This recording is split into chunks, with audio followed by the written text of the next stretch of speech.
I actually, when I went off and, when Atish was born and all that kind of thing, I was away from journalism for 2 years. And I came back and I joined the Telegraph. And I discovered that no one had interviewed Bhindranwale. So I said to my bureau chief, I said, why aren't we interviewing this man?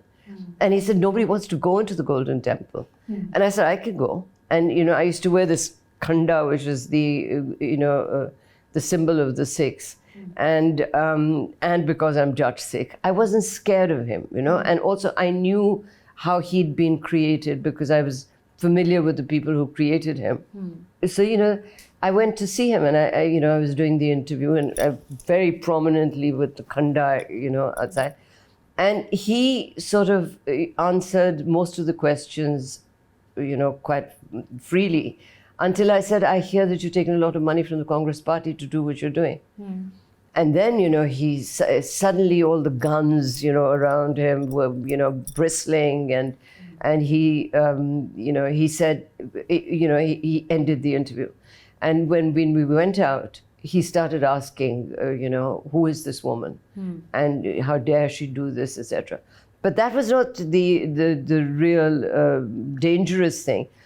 My most dangerous, the only time that I felt that, he could have killed us was when just before Operation Blue Star, because I then covered Punjab, having got this interview, I covered it regularly and I understood what was going on, because I knew the reasons why these Jat Sikh boys were hanging around there and their madness, I understood it very well. When Operation Blue Star was about to happen, we used to go often because it was meant to be this week and then next week, etc. And on about 4 days before it actually happened, there was the army was surrounding the temple and everything like that. And he had moved into the Akal Takht, which, as you know, is the only political symbol of the Sikhs. So he thought that Indira Gandhi knew this and that she wouldn't attack the Akal Takht because the Golden Temple is just a Gurdwara. But there's only one Akal Takht and it was built a foot higher than the Mughal throne because they were fighting the Mughals. And it was in defiance of political power. It's a political symbol. So anyway, he used to come out of the Akal Takht and go onto the roof of the langar. And, I'd had this call in the middle of the night. I'd been at a dinner party and I still had evening kind of chamkila type salwar kurta on. And Keval Saab, my bureau chief, said, Hone ja Punjab, kal tak hone wala hai, etc. Sandeep, Shankar waiting in the car downstairs. I didn't even have time to pick up a toothbrush, literally. And we'd get into Amritsar and then go into the Golden Temple.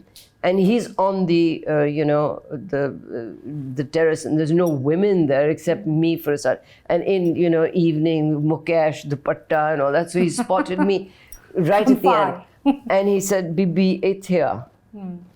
And Sandeep Shankar is, I don't know whether you know him, he's a very sweet photographer, but he's about my height, right? Okay. So he, with all these, tall Jat Sikh militants hanging around, he was really nervous already.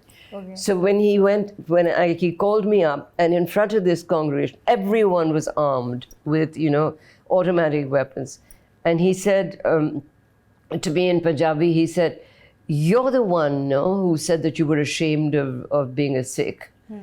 So I thought, oh God, what do I say to this? It really, he had me there because I'd done a column called Why I'm Ashamed to Be a Sikh. And I said that I was ashamed to see so many guns in the, in the Golden Temple.